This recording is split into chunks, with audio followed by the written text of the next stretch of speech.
Meu nome é Fabiano Timbó, bem-vindos ao canal Diário de Literatura e hoje eu vou responder a pergunta: Policarpo Quaresma era ou não era louco? Vamos lá. Eu vou fazer um sumário dessa obra que eu li nesta versão, O Triste Fim de Policarpo Quaresma. A obra é dividida em 3 partes. Então, na primeira parte, o Policarpo Quaresma ele é descrito como um grande patriota. O seu investimento é estudar os costumes e as terras brasileiras. Então, sua paixão pelo Brasil é tanta que ele inicia logo no primeiro capítulo tomando aulas de violão com Ricardo Coração dos Outros para aprender a tocar modinhas que, segundo ele, é o que caracteriza o Brasil. Ele estuda a gramática tupi-guarani e ele se dedica às leituras sobre o solo, a terra, as regiões e tudo mais que é de importância para o Brasil. As situações vão ocorrendo na vida do Policarpo para que ele possa esboçar cada vez mais esse patriotismo. Até que chega um determinado momento em que na repartição onde ele trabalha, ele constrói um documento em tupi-guarani. Esse documento é enviado para outra repartição pública. As pessoas lá não entendem nada, acham até que se trata de um grego, do idioma que ninguém entende. Consultam a Constituição, as leis, as normas para ver se entre as repartições pode haver esse tipo de contato. Mas aí o documento acaba voltando para a repartição dele para que isso seja corrigido e o chefe dele toma ciência de que assinou um papel em tupi e aí acaba numa tentativa de expulsá-lo do emprego. E os amigos é que vão tentar fazer com que ele permaneça, com que ele não seja demitido, mas sim aposentado. Nesse meio tempo, ele é internado num hospício. Na segunda parte, ele sai do hospício, mas, ao que tudo indica, quando ele não fala, quando ele não participa da cena, parece que ele melhorou. Mas aí, quando ele volta a atuar, quando ele volta a emitir opinião, ele já começa a arraigar cada vez mais essa visão patriótica. No sentido de que agora ele se muda para um sítio chamado Sítio do Sossego, no interior, e vai investir em agricultura, esperando que o bom solo brasileiro seja melhor do que qualquer solo do mundo inteiro. Mas aí o que acontece? Seus sonhos vão por água abaixo quando a sua plantação é atacada pelas formigas saúvas que destroem tudo. Na terceira parte, ocorre uma revolta contra a República e contra o presidente, Marechal Floriano Peixoto, e ele, como um bom patriota, acaba voltando para a capital e se alistando para lutar a favor do Brasil, a favor da República. E ele participa inicialmente dessa parte menos bélica, mas aí ele acaba indo para a metade lá do tiroteio, acaba sendo ferido, se afasta para se recuperar, e aí quando volta ele é colocado como carcereiro. Mas aí no meio da madrugada um outro oficial aparece para levar umas pessoas de onde ele está, dessa prisão que é numa ilha, para um outro local, e nitidamente essas pessoas vão morrer, elas são políticos ou cometeram crimes políticos e serão liquidados. E aí ele escreve uma carta para o Marechal Floriano, denunciando a situação, demonstrando a insatisfação dele com aquilo, porque afinal de contas, aqueles que iam morrer também eram brasileiros.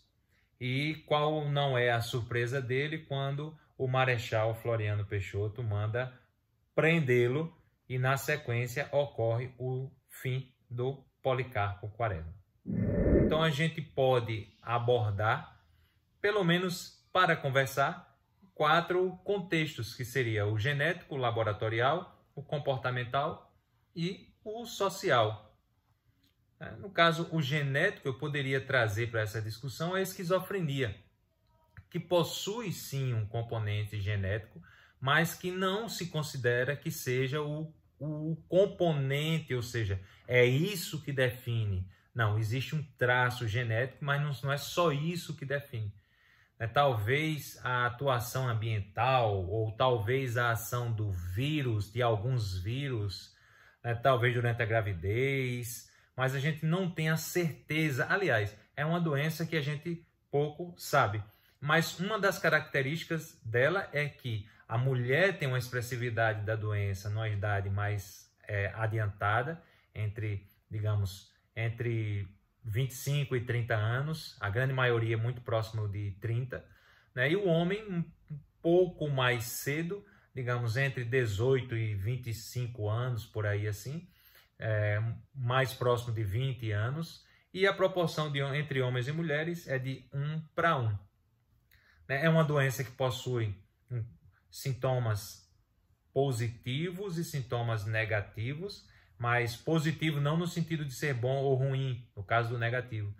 Mas o positivo é aquela exacerbação desse painel mental, digamos, o delírio, a alucinação. E a parte negativa, os sintomas negativos, são aquele embotamento da mente, aquele alheamento ao ambiente. Esses são os sintomas negativos. É uma doença que tem mais de um século de pesquisas, porém ainda é aquela que menos se saiba ou menos se tenham certezas a respeito da condição do paciente. E existem alguns protocolos de terapia, embora seja uma doença que não tenha cura, mas que tem controle e que tem sim, principalmente associado à medida farmacológica com a medida psicoterápica.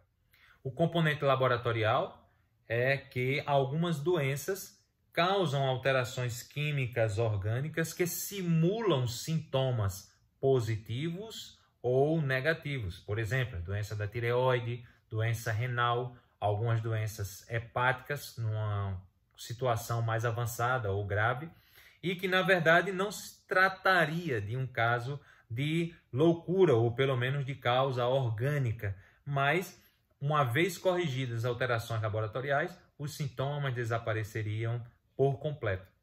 Não é incomum que um psiquiatra receba o paciente com suspeita de doença psiquiátrica, quando na verdade ele tem uma doença orgânica com alterações laboratoriais. O componente comportamental eu trouxe mais pelo fato de que, para lembrar, na verdade, que a originalidade de certas pessoas não indica que elas sejam loucas.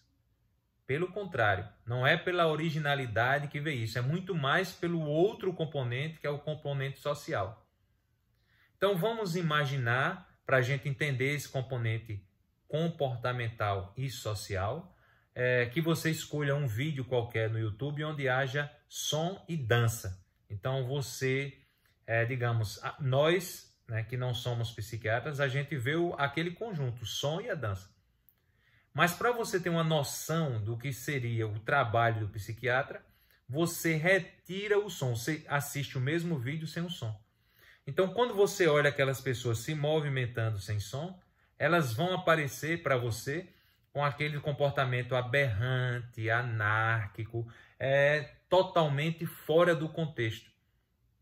Então, a função do psiquiatra seria olhar para o que está acontecendo e dizer, bom, esse comportamento dessas pessoas é normal ou esse comportamento desse paciente é anormal.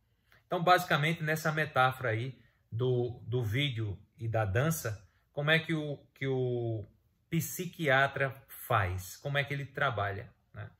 Então, ele vai olhar aquele paciente de interesse a ele e vai comparar com o contexto ao seu redor. Ele vai olhar a roupa que ele está usando e o que os demais daquela comunidade estão usando, vai olhar a fala do que ele está apresentando, se é compatível com o seu meio, vai ver se a forma como ele se alimenta né? Ou seja, com a mão, ou numa forma diferente, com um garfo, uma faca sendo utilizada de forma diferente, se está de acordo com o contexto onde ele está inserido.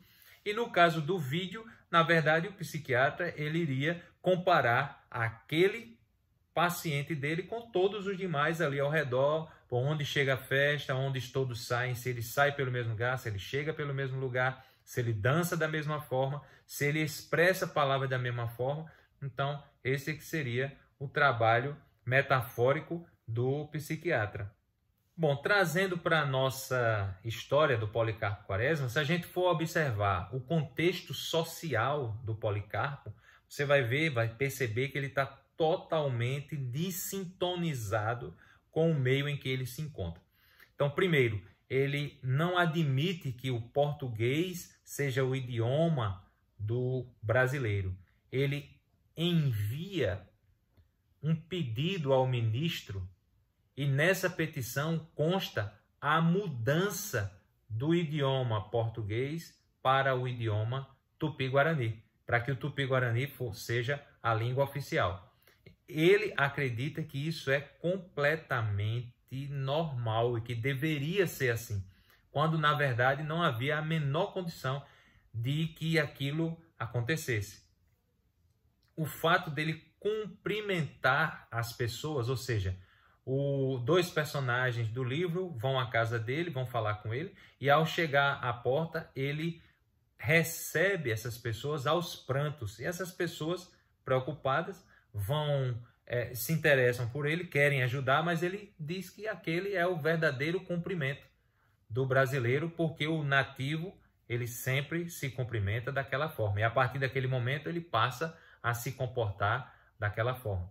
Na primeira parte do livro, quando ele vai ao manicômio, ele não está nem aí com salário, com dinheiro, com irmã, com casa. Para ele, tanto faz como tanto fez. Ele não está nem aí. Ele está totalmente liberto. Aliás, durante toda a primeira parte, a gente percebe que ele está totalmente liberto dessa situação de cobrança, de dinheiro, eu acho que o Lima Barreto ele só esqueceu de colocá-lo vestido de forma inadequada. Quando um amigo é preso, né, por alguma atitude suspeita, as pessoas se retraem, tentam até fazer de conta que não entendem. E o Policarpo Quaresma não, ele não está nem aí para isso, ele não tem medo, ele fala, ele tem toda a liberdade do mundo para falar, para mandar carta para o Floriano, para receber, para ir lá se apresentar. Então, o social do Policarpo Quaresma induz a um comportamento que faz com que ele esteja totalmente diferente do meio onde ele está inserido, de forma que ele pode ser considerado, sim, um grande paciente louco, com a internação adequada no hospital psiquiátrico e que talvez até com alta precoce. Esse livro ele pode ser considerado um grande clássico, porque o Lima Barreto ele conversa com as demais gerações além da sua, através das suas críticas. Ele faz crítica ao casamento arranjado, ele faz crítica ao sistema político, ele faz crítica à forma como os doentes internados, alienados, loucos, são tratados, né? A forma como o hospital psiquiátrico era visto como um ambiente de sofrimento, são críticas que a gente, mesmo nós brasileiros, devemos nos fazer a qualquer momento, sobre todos os presidentes, sobre todos os regimes, para que a gente possa, em comunidade, crescer. Então, ele já dá início a esse quadro crítico, de forma que ele conversa, sim, conosco, através da sua fala, e o considera, e aí dessa forma a gente o considera como um grande clássico. O interessante é que esse livro é da época pré-modernista, porque na literatura é preciso uma data, um marco, para definir as coisas. Então, em 1922, foi a Semana da Arte Moderna, que deu início ao modernismo, e essa obra foi uma obra que preparou os intelectuais da época para o modernismo. Ele mesmo não participou do modernismo porque nesse mesmo ano, ele veio a, ironicamente, falecer. Eu não podia terminar esse vídeo lembrando o grande Dom Quixote de La Mancha, que tem muita similitude com o Policarpo Quaresma, porque ambos os personagens eram bons leitores, né? E ambos os personagens foram considerados loucos na sequência das suas histórias. Até há uma crítica que o Lima Barreto fala na fala dos outros personagens, que a gente até vê no nosso cotidiano, as pessoas fazendo esse tipo de crítica, que é o excesso de leitura levando à loucura, quando na verdade não ocorre assim. A pessoa que tem muita leitura, ela tem maior quantidade de informações, um maior painel mental, para que ele, num momento de surto, ele possa florear, ele possa usar aquele conhecimento prévio que ele tem. Enquanto que tem um dos pacientes que estão internados no manicômio que se diz o Átila. Mas o Átila, como ele não leu, como ele não tem conteúdo, ele só sabe o nome. E aí ele fica um Átilazinho lá, sem nada, e o Lima Barreto coloca exatamente isso, que não é a leitura que faz com que ninguém fique louco. Ler é um lazer. Ler é um prazer. Ler jamais seria um fator predisponente para a indução da loucura. Espero que você tenha gostado desse vídeo. Se estiver me acompanhando na leitura dos 100 livros clássicos, pode sugerir outros livros, faça comentários desse vídeo. E é isso, um abraço, até a nossa próxima leitura.